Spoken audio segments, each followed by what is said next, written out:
How long actually did it take you to work on this album, man? You know, I'll be honest with you, I didn't get the time that I wanted for this album. I got this documentary dropping on the 23rd of June. Right. And I'm excited for people to see it because I'm really excited for people to see the time constraints in which we finished this album under. It was crazy to be in demand off of so many songs that had nothing to do with my album and then have to complete an album amidst that chaos, you know? You might have a whole 2 albums just in guest appearances, man. Yeah, man, it's kind of wild. Like I got a lot of songs out there that aren't part of this album, and to have to finish that and have to do my strongest material under just a very unique situation. It was difficult. I feel like we did a good job. You know, I feel like me and 40 and Boy Wonder all delivered from our end. And like I said, man, I do, however, feel like I can get better, and I'm looking forward to getting better.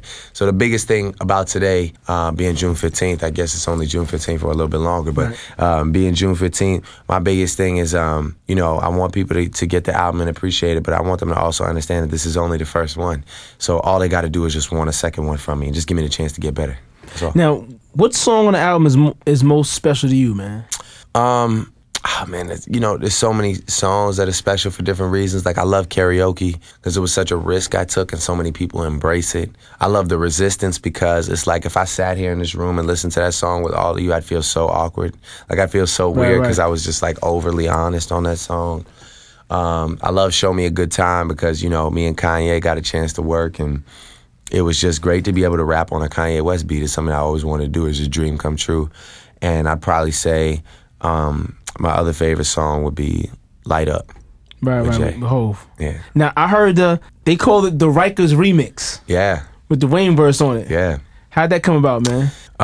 Wayne's just in there itching, man. He's, you know, I mean, you know. He's like, how you doing a song with you and Hove and I'm not on it, right? Yeah, basically, he's just like, nah, you know. Actually, it came about Mac, who's, I don't know why he's not here, but Mac was like, he's like, you know, Wayne was like, man, that Drake and Jay song crazy, man. The boy's going in. And Mac was like, yeah, man, I mean, you don't even need to be talking about that song. You couldn't do nothing with that beat. You know, Mac was playing with him like, he's like, what? Man, all right, my phone time running out. But you know what? Call me back tomorrow.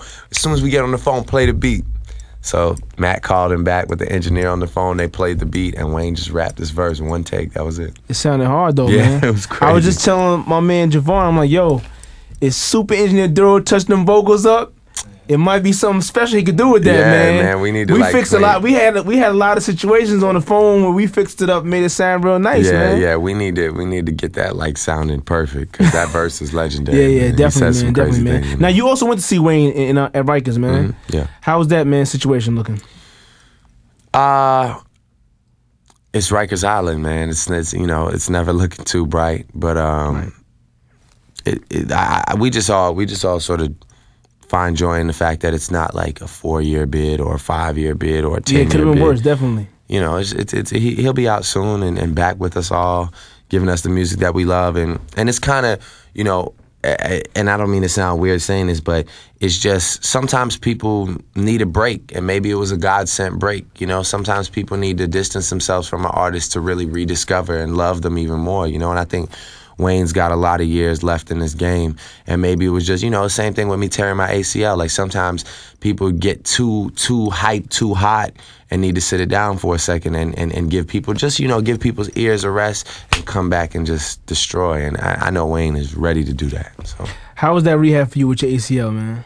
being that you don't have a life in basketball, you're out there having fun, and you just tore your joint, man. Yeah, there's too many basketball players that make fun of me about that, man. Too many people like, what you doing our thing, man? We get money for this. You out there playing games.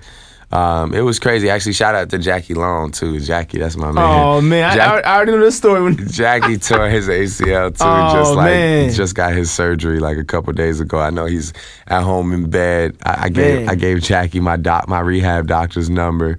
So shout out to Jackie, man. I don't know if he'll ever hear it, but, you know, I know it happens to the best of us. Just something you can't prepare for, man. You know, it is what it is. You know, it's quick, it's loud, it's painful, it's a lot. You know, it's never fun. It's never fun. But if you play the new NBA 2K11, I'm in there, and if I get too fatigued, I tear my ACL. That's my. Are you serious? Yeah, that's it. Yeah, so get that. That's kind of crazy. Drizzy's in the building, baby. 800-585-1051. Now we here, man. It's Power 151, y'all.